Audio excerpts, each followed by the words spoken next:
바사왕 고레스 제3년에 한 일이 벨드사살이라 이름한 다니엘에게 나타나는데 그 일이 참되니 곧 큰 전쟁에 관한 것이라.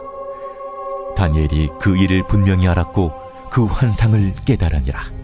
그때 나 다니엘이 세 이레 동안을 슬퍼하며 세 이레가 차기까지 좋은 떡을 먹지 아니하며 고기와 포도주를 입에 대지 아니하며 또 기름을 바르지 아니하니라.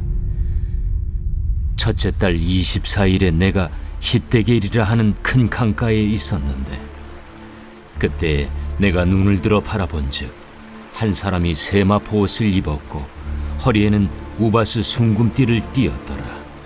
또 그의 몸은 황옥 같고 그의 얼굴은 번갯빛 같고 그의 눈은 횃불 같고 그의 팔과 발은 빛난 놋과 같고 그의 말소리는 무리의 소리와 같더라. 이 환상을 나 다니엘이 홀로 보았고 나와 함께한 사람들은 이 환상은 보지 못하였어도 그들이 크게 떨며 도망하여 숨었느니라. 그러므로 나만 홀로 있어서 이 큰 환상을 볼 때에 내 몸에 힘이 빠졌고 나의 아름다운 빛이 변하여 썩은 듯하였고 나의 힘이 다 없어졌으나 내가 그의 음성을 들었는데 그의 음성을 들을 때 내가 얼굴을 땅에 대고 깊이 잠들었느니라. 자, 이제 다니엘 10장은 이제 마지막 환상, 10장부터 12장까지 이르는 아주 긴 환상 이야기의 서론 부분을 말씀합니다. 오늘 말씀 시작에 이제 바사왕 고레스 제3년 이렇게 등장을 합니다. 여러분, 이 다니엘은 여호야김 3년 때 포로로 끌려갔습니다. 이때가 주전 605년입니다. 605년. 그런데 이제 바사왕 고레스는 그 사이에 바벨론 왕조가 세워졌다가 이제 무너진 거죠. 바벨론 왕조가 세워졌다 무너지고 그 다음에 페르시아의 고레스 왕이 세워졌습니다. 그러니까 이 제국을 세 번의 변천사를 경험을 한 것이죠. 이스라엘에 있다가 그 다음에 바벨론으로 갔다가 바벨론 무너지고 이제 페르시아가 점령을 한 겁니다.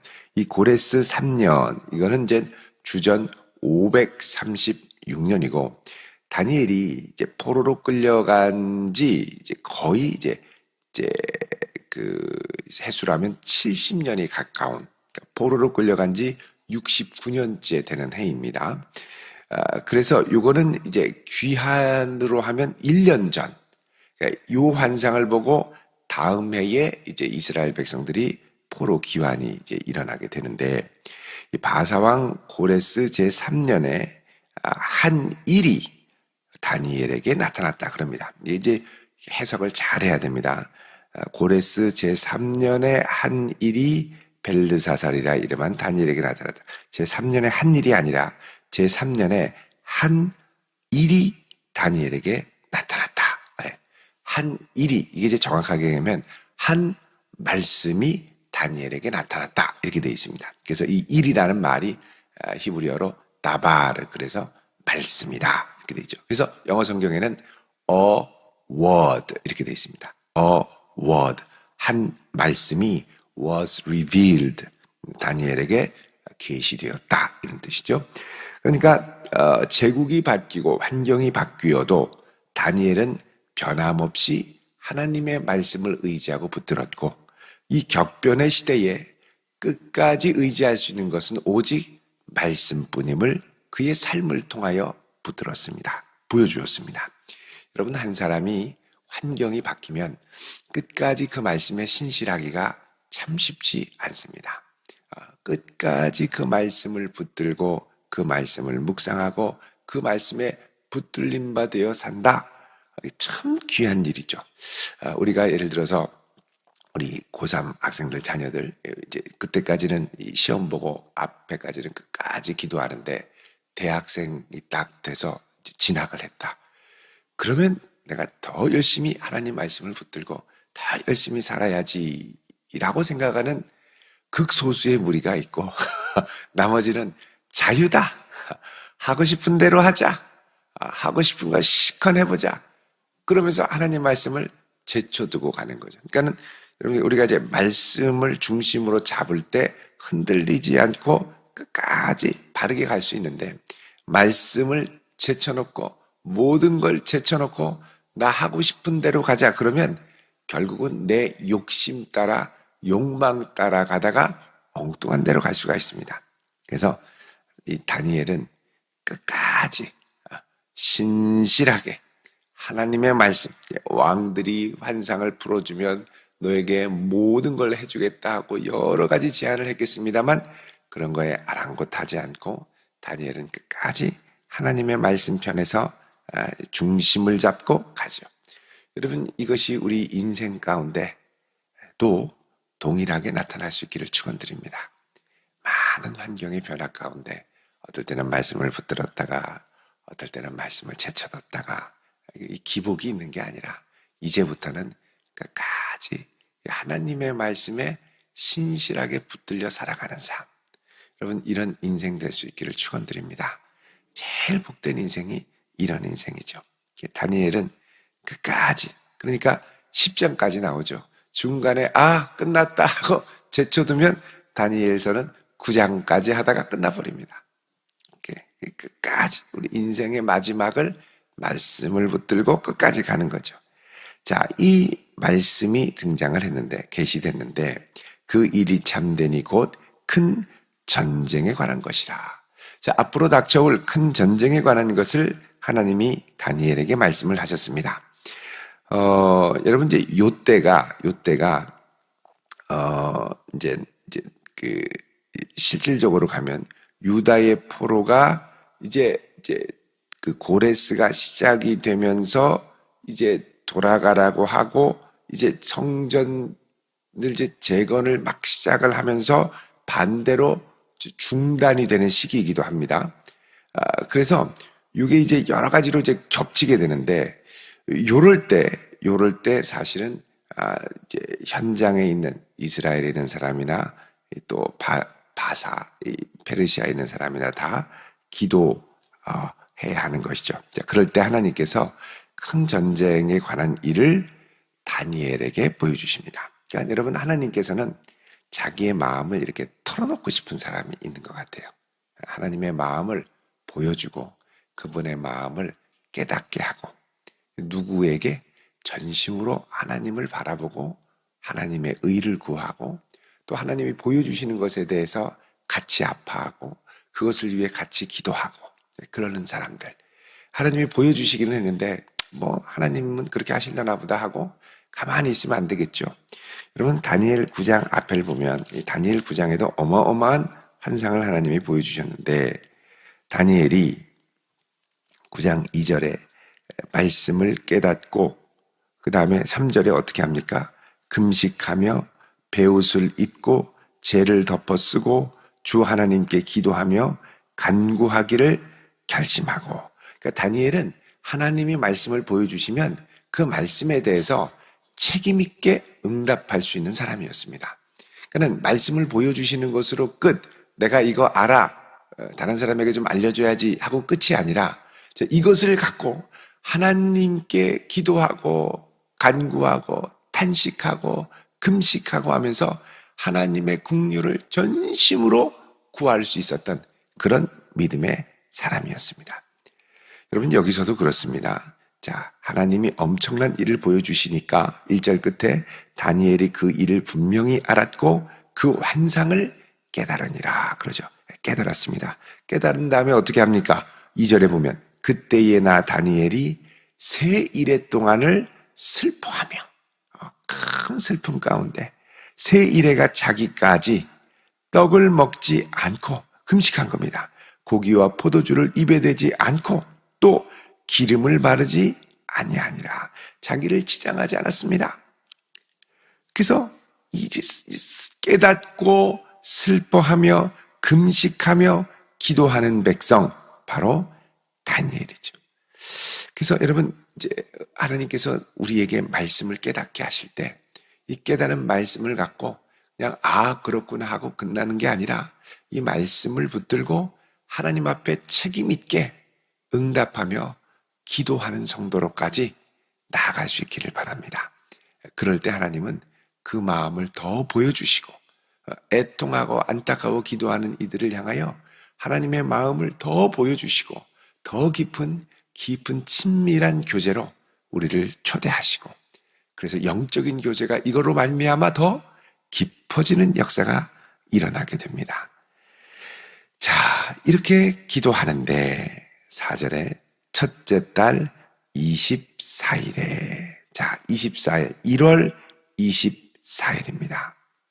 요거는 이스라엘 백성들이 1월 15일 이제 처음으로 시작을 해서 이제 유월절과 무교절과 유월절이 시작이 돼서 큰 축제가 이제 시작이 되는 그 즈음이죠. 그러니까 그 유대의 명절이 되기도 하고, 동시에 24일은 다니엘이 이 환상을 듣고 금식에 들어가서 끝날 때쯤입니다. 그때에 내가 hit대겔이라고 하는 큰 강가에 섰는데, 자, hit대겔은 티그리스 강을 말하죠. 바벨론 유역에 hit대겔이라고 하는 큰 강가에 섰는데, 이거 이제 환상 중에 보는 겁니다. 환상 중에 보니까 눈을 들어 바라본즉 한 사람이 세마포 옷을 입었고 또 허리에는 우바스 순금띠를 띠었더라. 이제 우바스라는 건 지역의 이름입니다.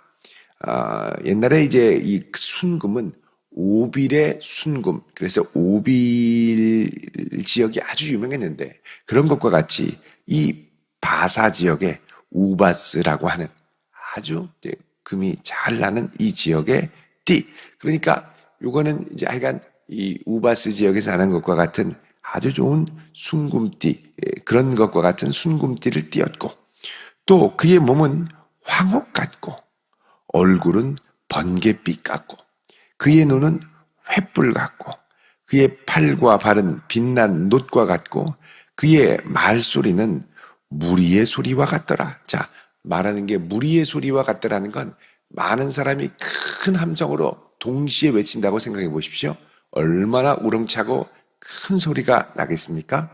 자, 이런 소리를 성경은 종종 뭐라 그러냐면 많은 물소리와 같다, 이렇게도 표현합니다. 많은 물소리라는 건 파도가 부서지거나 폭포가 막 우렁차게 떨어지는 그런 큰 소리를 말하는 거죠. 이게 이제 하나님께서 말씀하시든지 아니면 요한계시록 1장 앞부분에 나오는 예수님께서 말씀하시든지 아주 정확하게 누구라고는 다니엘이 이제 분별을 정확하게 못했는지 사람이 있는데 이랬다라고 하는데, 이 모습이 사실은 천사일 수도 있고 인자 같으니 예수 그리스도일 수도 있는데, 그러니까 엄청나게 위험 있는 모습으로 등장을 합니다. 여러분 요한계시록 1장 13절 이하를 보면은요, 이런 모습이 그리스도와 비슷한 부분들이 많이 등장을 합니다. 여기 보시면 1장 13절에 인자 같은 이가 나오죠. 사도 요한이 이제 반모섬에서 환상을 봤는데, 인자 같은 이가 발에 끌리는 옷을 입고 가슴에 금띠를 띠고, 여기도 가슴에 금띠를 띠었죠.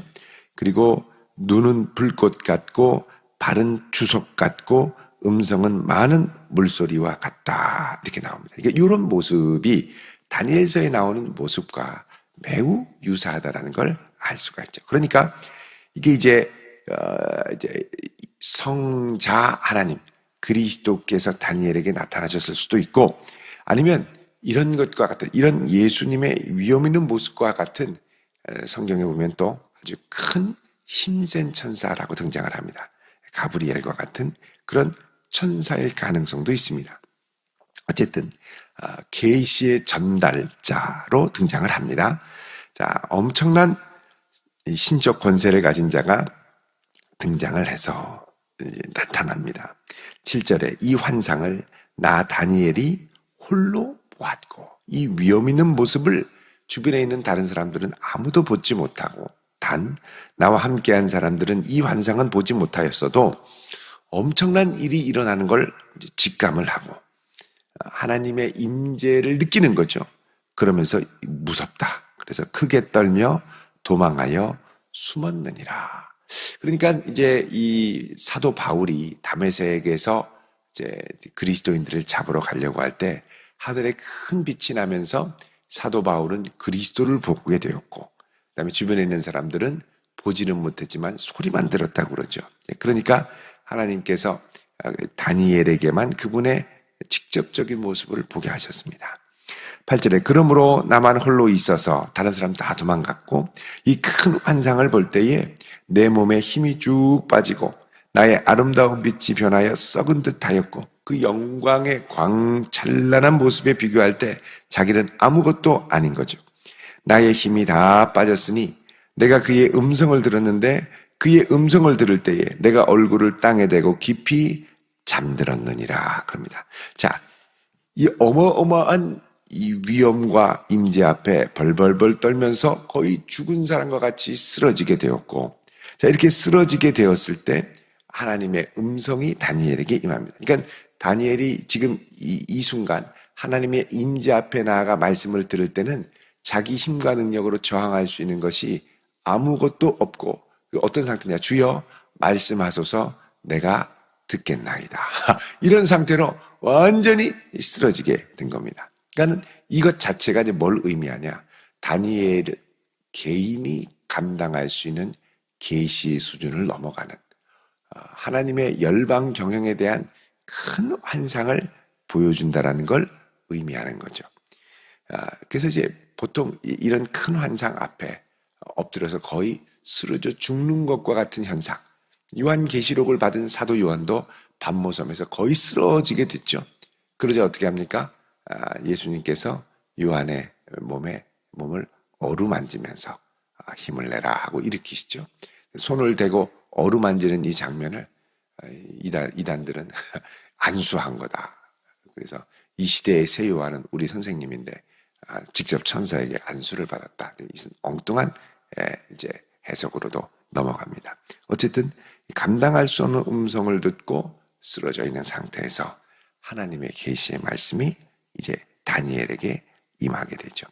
그러니까 다니엘은 어떻게 보면은 이제 말년으로 갈수록 어떻게 보면 지금 이때는 노인 다니엘 아니겠습니까? 청년 다니엘로 왔다가 노인 다니엘, 장수노인 다니엘입니다. 10대의 소년으로 갔다가 이제 70년이 거의 다 지났으니까 80대, 90에 가까운 80대, 90대, 노인 다니엘이죠. 근데 이거는 이제 노구의 몸으로 이런 엄청난 계시를 받는다는 것 자체가 몸으로 감당할 수 없는 한계치까지 이제 이 자신을 어떻게 보면은 이제 몰아붙이는 거죠.